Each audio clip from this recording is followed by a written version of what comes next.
I'm Vic Myers. Welcome to the Resistance. With the exception of some very pesky tamarisk trees down in the arroyo, I don't have a single tree on my property. Over the years, I've considered buying some saplings and planting them, but I live in a desert. We've tried drilling wells, but there isn't any usable water out here, so I have to haul my water. And the wind out here can be fierce. The ground would need extra work to fertilize it. I'd have to put stakes and ropes to stabilize and constantly be checking and adjusting them. I could plant some saplings, but the resources to keep them alive, that leaves the cost-benefit ratio in the red. I bring it up because I've been fixated lately on the state of our union. Not the state as in, holy crap, there's a madman in the White House, a Congress that capitulates, and everything is circling the drain. I mean, yeah, it's always front of mind these days. But that's not what's been eating at my noggin. I've been stressing more over the what the heck are we the people allowing thing, and how long have we been allowing it? That first part, what are we allowing? It's been bugging me for about the past year or so. How did we elect Trump again? Somebody so obviously and tremendously flawed and corrupt, a convicted felon, and we elected him. Yes, we did. That's on us, the American people. But how long have we been allowing it? I've been allowing myself to think that the Epstein scandal was simply a case of very rich and very powerful people doing very horrible things and paying off a few people here and there to get away with it, or blackmailing them.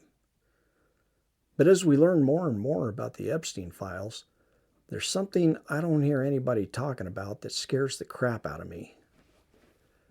There's reports and emails in those files that are decades old. The Zorro Ranch in New Mexico. How long have there been people in the FBI who have been covering this up? And how many people in the FBI and other parts of the government are covering it up? This is well beyond one or two well-placed, bought-off co-conspirators.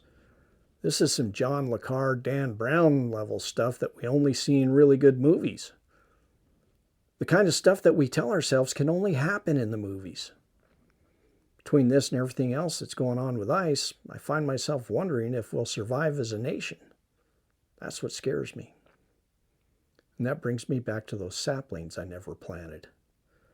Compared to other nations in Europe and Asia, our nation is incredibly young. They are oak trees with roots that run very deep. They've withstood storms and drought and floods for far longer than we've been around. America is just a sapling, and I don't know if we have the roots to withstand the multiple storms bearing down upon us. We still have time to fertilize the soil, plant our stakes and stabilizers, and brace our sapling of a nation enough to withstand the elements of human corruption, but not much. If we want our nation's roots to continue to grow deep, then we have to trim the dead and dying branches and fertilize the soil with newer, uncorrupted people in our government who care about the future and whether or not our tree will one day bear fruit. And we start in the primaries. And maybe draft Jack Smith to run for president.